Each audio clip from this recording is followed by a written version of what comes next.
Okay, we are live. That's right. We're doing this live.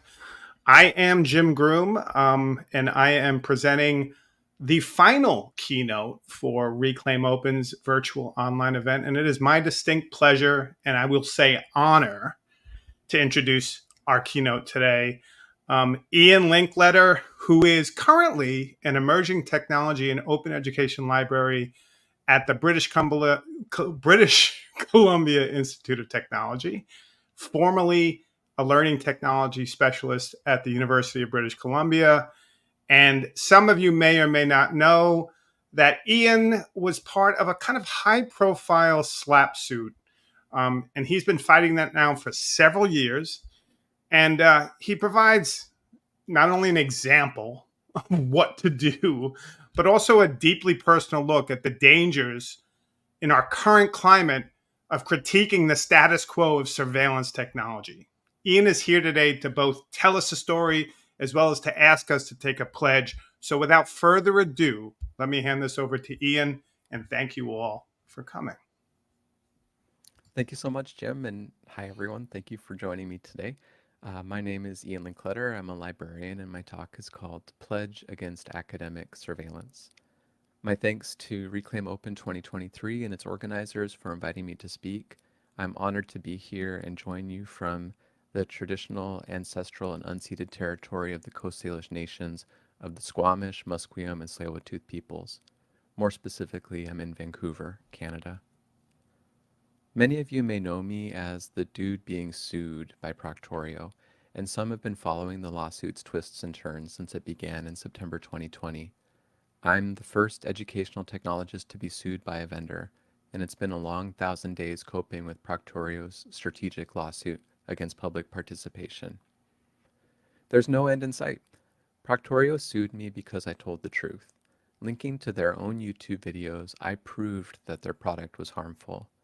Proctorio calls my linking to those videos copyright infringement and breach of confidence, but let me tell you what I call their lawsuit: a strategic lawsuit against telling the truth.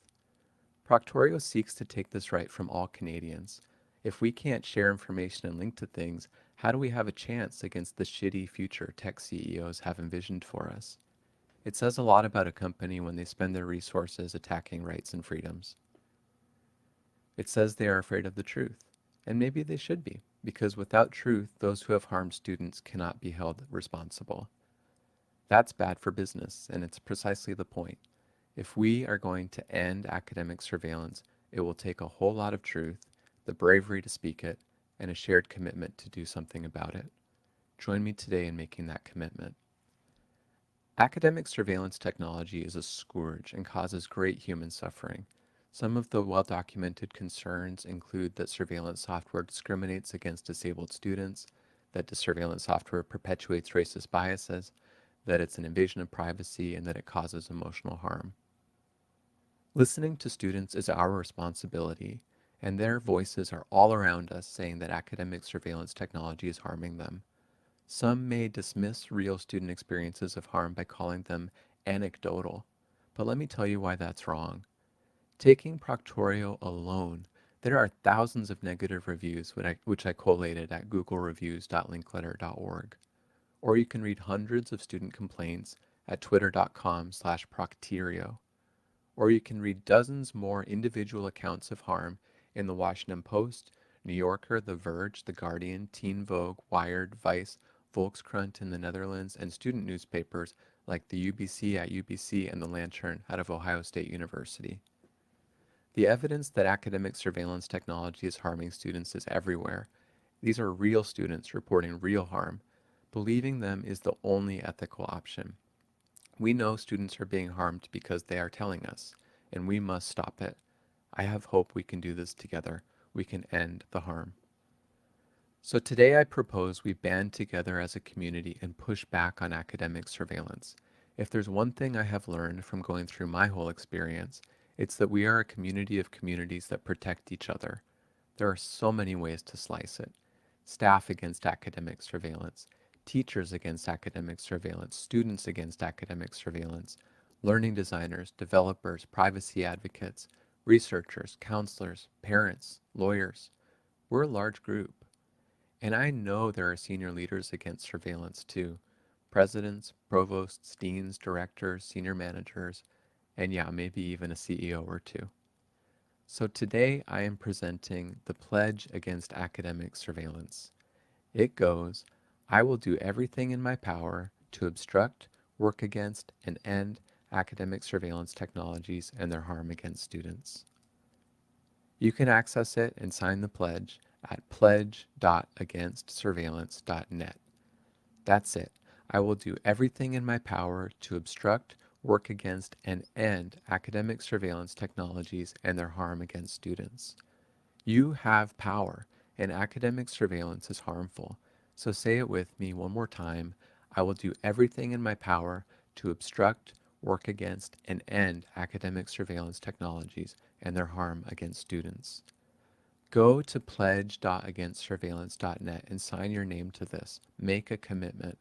There's a contact email on the site if you ever wish to remove your name, but I promise you'll be in good company. If you experience any recrimination for believing what you believe, take it from me. The community will protect you. And thank you to Reclaim Hosting with a special shout out to Jim and Taylor Jaden, to Brian Lamb and Brenna Clark Gray for letting me use the Against Surveillance domain, and to Micah Print for helping me word this. When you sign your name, you will be asked to optionally add your organization too. I understand this may be a riskier move, so tell your colleagues and do it together. If you have academic freedom, especially, take this step. You have something many educational technologists don't, so flex your freedom and stand with all of them everywhere against surveillance. And if you're a senior leader watching my talk thinking, I could never sign this, it's too big a risk, sign it anyway in support of your employees. Show them that you will not only protect them, but will help them do their best work against surveillance. Do everything in your power. There's a word in the pledge that I want to draw special attention to, and it's obstruct. Don't get me wrong, okay? If you put education first, you are a great educational technologist. If you protect students, you are an ethical educational technologist. But if it just so happens that you're a bumbling, incompetent fool of a surveillance technologist, you have my respect. We all make mistakes, repeatedly, especially when experiencing moral distress. In the course of my 15 years as an educational technologist, I worked with hundreds of faculty. Part of the job is to develop relationships of mutual trust and respect with the educators you support. We all have faculty who would stand up for us as being good at our jobs. Stay strong in your beliefs and let people watch your back for you. Many of us have unions or professional associations who would protect us in doing our jobs as written. So let it be a relief to you when I tell you that surveillance tech isn't edtech. Just because it's leeching from the edtech budget doesn't mean that it is. And so as an educational technologist, you don't have to support it. If a technology has no pedagogical purpose, it isn't an educational technologist. You're the expert. If you have to get your union involved, it's already an ethical issue. Make it a labor issue too. Other duties as assigned might be in your job description, but this doesn't mean you have to spy on students. It's not what you are employed to do, and it's not what you went to school for. And it just so happens that you're really, really bad at it. We all have our strengths, and yours is in your convictions. Academic surveillance is not without its supporters. They are free to make their own for surveillance pledge. I don't care, and I will make fun of them. I have been told that I am dangerous, as if without e-proctoring or AI text detection, bridges are going to start falling down or someone's appendix will burst. It is not dangerous to protect students from harm. There are people out there who think these tools prevent cheating, but there's no evidence this is true. Remember, we were talking about evidence, not anecdotes? What's evident is that students are terrorized by this technology. It deters them from being themselves, from accessing their exams if they have dark skin, and from feeling safe and secure in their own homes. There are entire business models that require administrators to believe that without surveillance there can be no such thing as academic integrity. But how can this be the case when there is no evidence academic surveillance software even does what it's supposed to do? Adding AI to the technology only makes it more discriminatory. It's time to put a stop to this once and for all.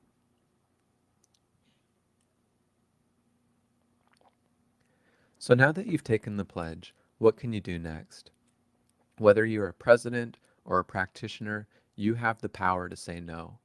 Obstruct the encroachment of surveillance. You'll know it when you see it, and you might only get one window of opportunity. When a company like Turnitin and shitifies their tech with discriminatory AI that no one asked for, we must be tenacious. Say no to the vendor.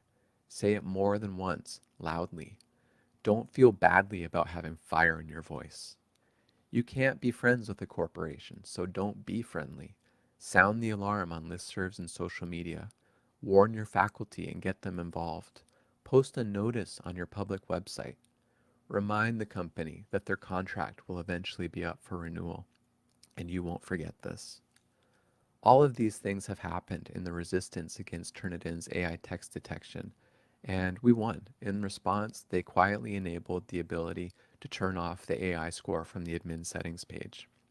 If your institution uses Turnitin, turn it off. Innocent students are being accused every day by this AI text detection score. If we're going to end academic surveillance, we will need an alternative vision for the future. As Dr. Chris Gilliard says, every future imagined by a tech company is worse than the previous iteration. So let's map out the one we want. I know we've got this. I was fortunate to watch some of the other Reclaim Open talks as they streamed live. The future I hope for and believe in is one where there is an open alternative to every closed system. Instead of standing by as every for-profit company makes their product worse and more expensive, we can work as a community to develop and host our own apps using those resources. It turns out that once you've removed the profit incentives, the surveillance layer typically vanishes.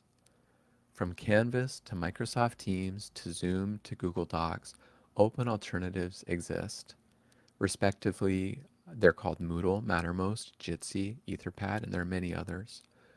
Spark a server and demonstrate what you'd do with even 5 or 10% of your organization's Zoom or Microsoft budget.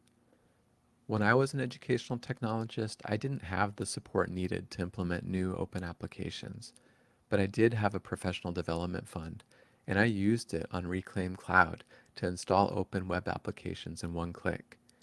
It was my own private skunkworks and learning lab, and I had a lot of fun with our learning designers, envisioning a better future without corporations dictating it to us. In the future envisioned by big tech, students are surveilled 100% when reading their electronic textbook, when taking exams, when submitting assignments, and when participating in a virtual classroom. We can stop this. Prove that a better future exists if only your institution would support you in scaling it up. And if you're fortunate enough to be in higher education in British Columbia, you have free access to WordPress and Mattermost through the Open ETC. It's an open edtech collaborative funded by BC Campus, hosted by BCNet, and run by a community of volunteers. It's a model for all of us to learn from. So check out the Open ETC at opened.ca and get inspired. These are just a couple of ideas for how to advance open educational technology at your institution. Perhaps your school already has robust supports for open, and if so, that's awesome. Keep pushing it as an alternative to academic surveillance-fueled garbage. If there's one message I want you to take from this, it's that you are not alone. It only takes one person to hold the line against academic surveillance, and you can grow this movement within and across your communities. Encourage others to take the pledge at pledge.againstsurveillance.net, and let's see what we can do together. Ethical values will light the path to a future without academic surveillance, and I look forward to seeing you there. Thank you all.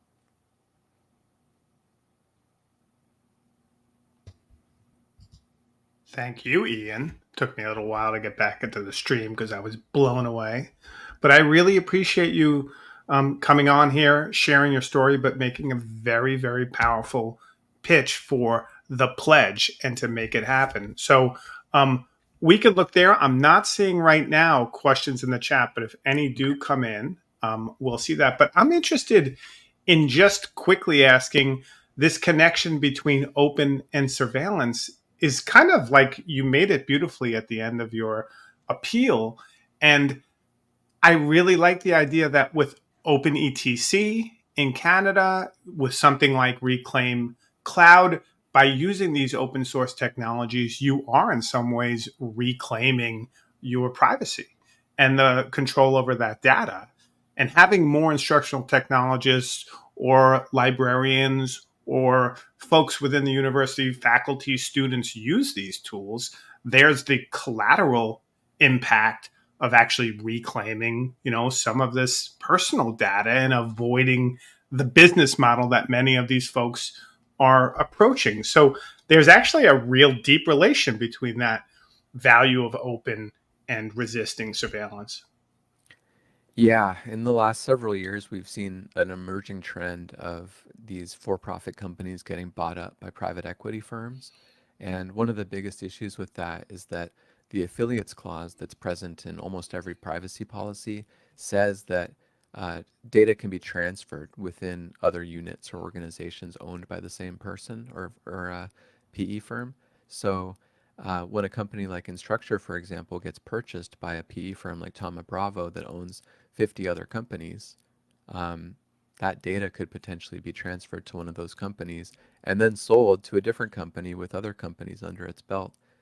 The only way to stop the propagation of private student data is to store it yourselves, have your own jurisdiction over it. Now, one of the worst acronyms of all time, the NGDLE, say that again with me three I times. call it boondoggle. The boondoggle, exactly. Probably a better description. So the next generation digital learning environment, which was talked about by EDUCAUSE in like 2015, I remember reading a bit about that and then writing a bit about it. And one of the things that struck me about this vision of this next generation of digital learning environments was that it basically used the LMS as a way to hook in all these other proprietary softwares to share data and share it. Like that was actually the model, the very thing you're talking about. This idea of the next generation had little to nothing to do with open and everything to do with a kind of the LMS is a single site for the collection and distribution of data to third party vendors. Yeah, it's a giveaway. I mean, there's companies out there that sell LMSs and they don't include core tools like Team Chat or things like that. And what they say as an excuse is that they want to integrate with the best tools. They don't want to be the tool for everything. And that's such a cop out because all it does is hand over student data to other companies. And those companies, they tend to get bought and sold along with the data. Yeah. No, and that's something when you're talking about the Bravo purchase for Instructure that had been talked, or Canvas had been talked about at length a couple of years ago. Um, it is interesting to think about what they're buying as well as, all the collateral data collected and what they Yeah. do with that. Yeah, No, I got into arguments online about whether the $2 billion that was getting paid was partially because of the value of the student data. And people were saying, like, oh no, it's because they have all these customers and their business is booming. But meanwhile, their CFO was actually going to investor conferences and bragging that they have the largest database of student data in the world, over 1 trillion data points, and trying to get investors to salivate over what that might mean for their bottom line. yeah. I mean, it's almost like a whole. It struck me as a moment, and we do have a question, so I won't. I will Sure. get to that if you have time. I want to be mindful of your time. Yeah, for But it's sure. interesting how there's a point in the last 5 to 10 years when you've been in the ed tech business from what I've seen for quite a while. Anywhere from 15 to, is that correct? 15 I years. mean, yeah. I mean, I don't know how you don't look like that's possible age wise, but like you've been doing this for a long time. And one of the things I wonder if you've noticed as well is EdTech had this strange moment when everyone was investing that it was no longer a discussion about what you can do. It was a question about like investments. And it was almost like the financial papers reading educational technologists at a certain point. Like it just the conversation shifted where it was about bottom lines and like buyouts. It had nothing to do with teaching and learning. Yeah, I mean, if you paid attention to what CEOs were saying for, I would say about 2019 to 2022, especially, was the concentrated buying and selling. Um, it was all about how much they had to offer to investors, not to students, not to Yeah, schools, not to teachers. You can tell where people's hearts and minds are at when all they talk about is money. yeah, very absolutely. I was about to say in Italian, but my Italian's bad enough. So, okay, we have a question. Taylor Jaden is asking, do you have suggestions or insights in how to empower students themselves in fighting against surveillance and taking ownership over their data? And he says, obviously, we can stand together as technologists, teachers, etc., but how do we empower students to make their voices heard? Well, if there's one thing that I learned from the whole Proctorio scandal at UBC, it's that students can really band together and get their leadership on board. In less than 6 months after I was sued, Proctorio was heavily restricted, and that was due to the work of students and student senators and student representatives who were just so dogged with talking to their newspaper and anybody that would listen about the real harm that was being done. Stories kept emerging about people who were having panic attacks, having to take their tests. And the day before the Senate vote, a student wrote a letter to the UBC editor about two racist experiences that he had trying to take a Proctorio exam and not being allowed in by the software.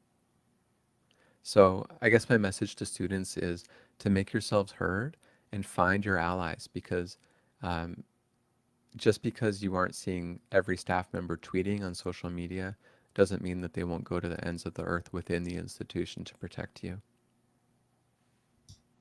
Yeah, and a lot of the early, obviously, issues with surveillance and Proctorio happened with students. They were targeted as well. And so it wasn't like, this idea of banding together and this notion that, you know, not being alone and as a community and as educational technologists, you started this talk saying that you were the first to have been sued by a company.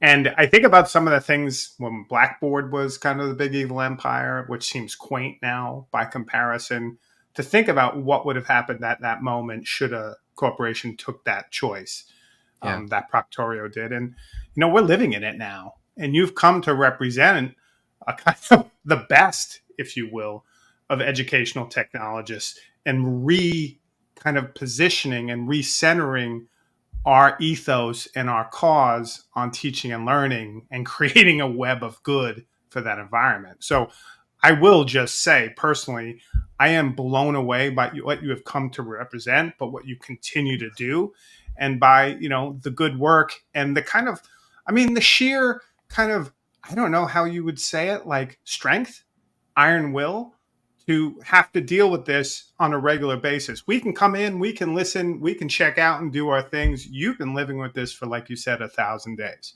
And I think all of us need to recognize that and come and support and do what we can. So I personally want to say, and I think I speak for many people in this community, thank you for all you've done again. Thank you for supporting me. Absolutely. Big fan. All right. And with that, I think we'll end the stream, and just a big virtual round of applause for you and for Ian and all the work you're doing. Thank you. Thank you too. Pledge.againstsurveillance.net. Wait, hold on. Wait, look. We're prepared. We're technologists. What? Don't forget, like and subscribe. Wait, there we go. It won't be unlisted. You'll be in good company. See you there. Great. Bye-bye. Bye.